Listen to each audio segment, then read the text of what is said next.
इस वीडियो में हम लोग डॉक्टर राजेंद्र प्रसाद से संबंधित सारे महत्वपूर्ण जानकारियों को देखेंगे विथ एमसीक्यू। इसके बाद हम लोग अन्य स्वतंत्रता संग्राम में भाग लेने वाले नेताओं के बारे में भी देखेंगे। उन सभी वीडियो का नोटिफिकेशन पाने के लिए इस चैनल को सब्सक्राइब कर लें और बेल आइकन को क्लिक कर लें ताकि आपको नोटिफिकेशन समय समय पर मिलता रहे। तो आइए बिना समय गंवाते हुए शुरू करते हैं। डॉक्टर राजेंद्र प्रसाद की जीवनी हम सभी के जीवन का प्रेरणा स्रोत बन सकती है। ये महान स्वतंत्रता सेनानी के अलावा ये बहुत बड़े स्कॉलर भी थे। तो आइए अब इनके जीवनी को देखते हैं। डॉक्टर राजेंद्र प्रसाद, इनका उपनाम देश रत्न भी था। बात करें इनके जन्म की तो इनका जन्म 3 दिसंबर 1884 को सारण के जीरादेई गांव में हुआ था, जो वर्तमान में सिवान जिला में है। इनकी मृत्यु 28 फरवरी 1963 को पटना के सदाकत आश्रम में हुआ था। इनके पिता का नाम महादेव सहाय संस्कृत विद्वान थे। माता कमलेश्वरी देवी गृहिणी थी। इनका विवाह राजवंशी देवी से 12 साल की उम्र में हो जाता है। आइए बढ़ते हैं नेक्स्ट स्लाइड में।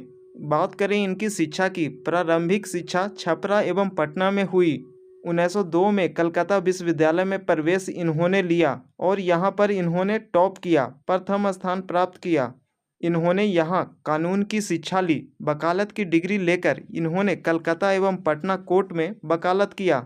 आइए नेक्स्ट स्लाइड में बढ़ते हैं। स्वतंत्रता संग्राम में डॉक्टर राजेंद्र प्रसाद की भूमिकाओं को देखते हैं। डॉक्टर राजेंद्र प्रसाद 1911 में भारतीय राष्ट्रीय कांग्रेस में शामिल हुए और स्वतंत्रता संग्राम में सक्रिय रूप से भाग लिया। उन्होंने चंपारण सत्याग्रह में गांधी जी के साथ मिलकर काम किया।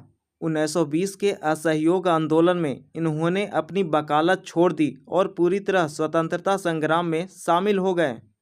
यहाँ से एक प्रश्न पूछा जाता है, असहयोग आंदोलन के दौरान कौन कौन से नेताओं ने वकालत छोड़ दी? डॉक्टर राजेंद्र प्रसाद पहली बार 1934 में भारतीय राष्ट्रीय कांग्रेस की अध्यक्षता की।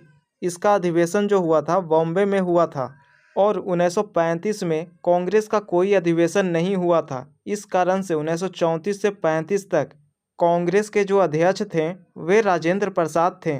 नेक्स्ट स्लाइड है। 9 अगस्त 1942 को भारत छोड़ो आंदोलन शुरू होने के तुरंत बाद डॉक्टर राजेंद्र प्रसाद को पटना के सदाकत आश्रम से गिरफ्तार कर लिया जाता है और उन्हें पटना के बांकीपुर जेल में डाल दिया जाता है। उन्हें यहाँ जेल में 3 साल बिताना पड़ा था। अन्य जानकारियों में देख सकते हैं वे संविधान सभा के अध्यक्ष रहे थे। 11 दिसंबर 1946 को वे संविधान सभा के अध्यक्ष बने थे। नेक्स्ट है, उन्होंने 26 नवंबर 1949 को संविधान के अंतिम मसौदे पर हस्ताक्षर किए।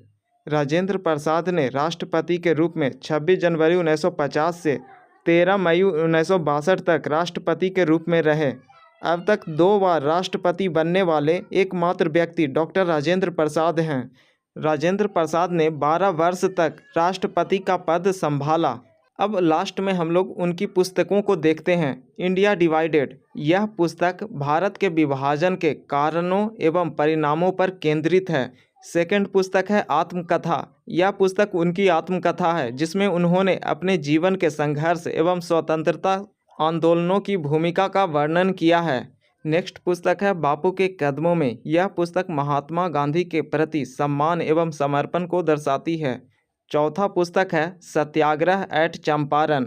इसमें चंपारण के सत्याग्रह आंदोलनों पर यह पुस्तक केंद्रित है जिसमें राजेंद्र प्रसाद ने अपनी भूमिका का वर्णन किया है।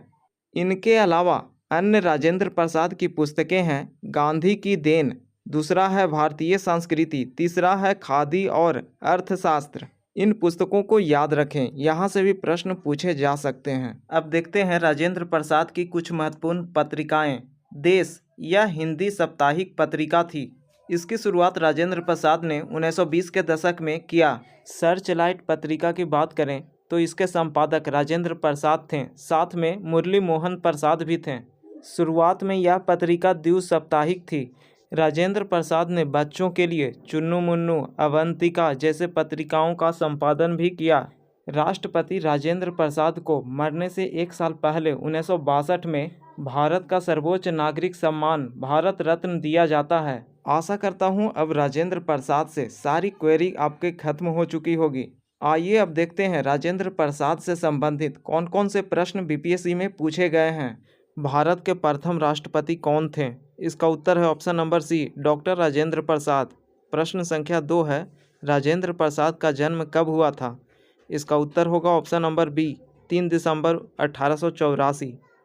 प्रश्न संख्या 3 है, राजेंद्र प्रसाद का जन्म कहाँ हुआ था? इसका उत्तर है option number C, Siwan. Siwan के जीरादेई गांव में। प्रश्न संख्या 4 है, डॉक्टर राजेंद्र प्रसाद कितनी बार राष्ट्रपति बने? इसका उत्तर है ऑप्शन नंबर सी, 3 बार। 1950 से 1962 तक डॉक्टर राजेंद्र प्रसाद 3 बार भारत के राष्ट्रपति बने। इनका पहली बार निर्वाचन 1952 में हुआ, दूसरी बार 1957 में। प्रश्न संख्या 5 है, डॉक्टर राजेंद्र प्रसाद को कौन सा सर्वोच्च नागरिक सम्मान प्राप्त हुआ? इसका उत्तर है option number B, Bharat Ratna. 1962 में राजेंद्र प्रसाद को भारत रत्न मिला। राजेंद्र प्रसाद किस आंदोलन से जुड़े थे? इसका उत्तर है ऑप्शन नंबर बी, असहयोग आंदोलन। राजेंद्र प्रसाद असहयोग आंदोलन, नमक सत्याग्रह, भारत छोड़ो आंदोलन, इन सब से जुड़े हुए थे। यहाँ पर ऑप्शन में थोड़ा गड़बड़ी है, या तो यहाँ पर प्रश्न को सुधार सकते हैं, किस आंदोलन से नहीं जुड़े थे? इसका उत्तर फिर हो जाएगा ऑप्शन नंबर ए, स्वदेशी आंदोलन, क्योंकि स्वदेशी आंदोलन 1905 में हुआ था। प्रश्न संख्या 7 है, राजेंद्र प्रसाद ने किस पत्रिका का संपादन किया? इसका उत्तर है ऑप्शन नंबर डी, देश। यह हिंदी मासिक पत्रिका था। नेक्स्ट है 8, राजेंद्र प्रसाद को किस नाम से पुकारा जाता था? इसका उत्तर है ऑप्शन नंबर ए, देश रत्न। प्रश्न संख्या 9 है, राजेंद्र प्रसाद की शिक्षा किस विश्वविद्यालय से हुई? इसका उत्तर है ऑप्शन नंबर सी, कलकत्ता विश्वविद्यालय। प्रश्न संख्या 10 है, राजेंद्र प्रसाद का निधन कब हुआ था? इसका उत्तर है ऑप्शन नंबर बी, 1963 में। आशा करता हूँ आपको ये वीडियो पसंद आया होगा। ऐसे ही जानकारी के लिए हमारे यूट्यूब चैनल को सब्सक्राइब करें और बेल आइकन को क्लिक कर लें, ताकि आपको समय समय पे वीडियो का नोटिफिकेशन मिलता रहे। तो मिलते हैं नेक्स्ट वीडियो में।